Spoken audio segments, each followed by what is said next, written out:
We're going to move on now to our GMA cover story. It's an alert before you fly. As millions travel this weekend for the holidays, something important that may be missing from your flight, certain life-saving drugs.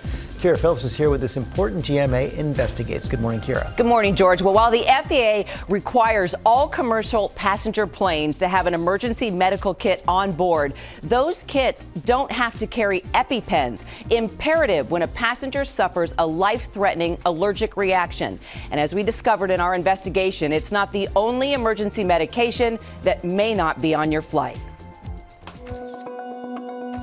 The Ingrassia family had one of their best vacations in Aruba last year until their flight home. They served us warm nuts. I ate a cashew, and then I look at my mom because my chest and my throat was just all cramping and hurting. You couldn't even say what was wrong. I couldn't even speak. I was terrified.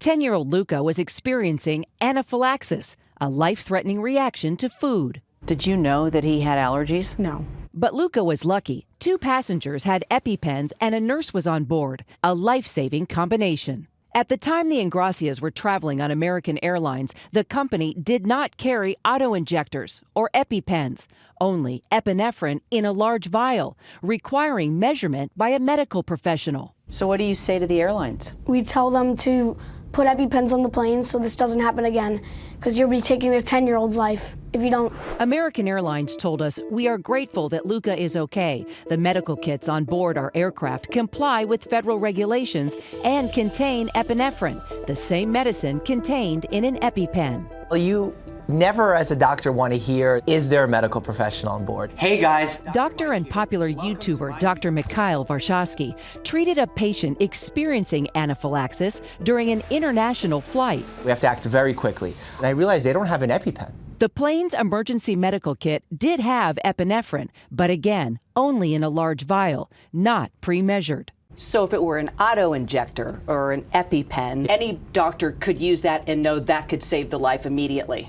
Absolutely, and not just any doctor. Most lay people with even some basic instruction could figure it out themselves. So then having a vial and having to figure out dosages, it could be fatal. Fatal, asking for trouble. Dr. Varshavsky says he was able to save the young passenger's life. Some airlines have exemptions from carrying medications like epinephrine.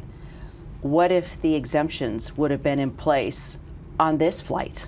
This person would have either lost their life or had a really bad outcome. While the FAA requires commercial planes to stock certain emergency devices and medications, many airlines have been granted exemptions from carrying the required drugs when there are supply shortages. Drugs among those exemptions: atropine for cardiac patients, dextrose for diabetes patients, and epinephrine. Not to have these medications, we put anybody with a medical emergency in jeopardy and maybe take away their chance of having a physician or other medical professional save their life. Now, the FAA did tell GMA it is currently considering requiring EpiPens in airline emergency kits, and right now individual airlines can make that decision. We called 6 major airlines, and 3, Alaska, JetBlue, and just recently American, told us they now routinely carry epinephrine auto-injectors on board. And George, it's a good idea if you know you're going to have an allergic reaction, bring your own medication. And also you can ask the flight attendant, is there a medical kit on board and what's in it? You have the right to see it. And I hope it makes more airlines pick it up. Kira, thanks very much. Hi, everyone. George Stephanopoulos here. Thanks for checking out the ABC News YouTube channel. If you'd like to get more videos, show highlights, and watch live event coverage, click on the right over here to subscribe to our channel. And don't forget to download the ABC News app for breaking news alerts. Thanks for watching.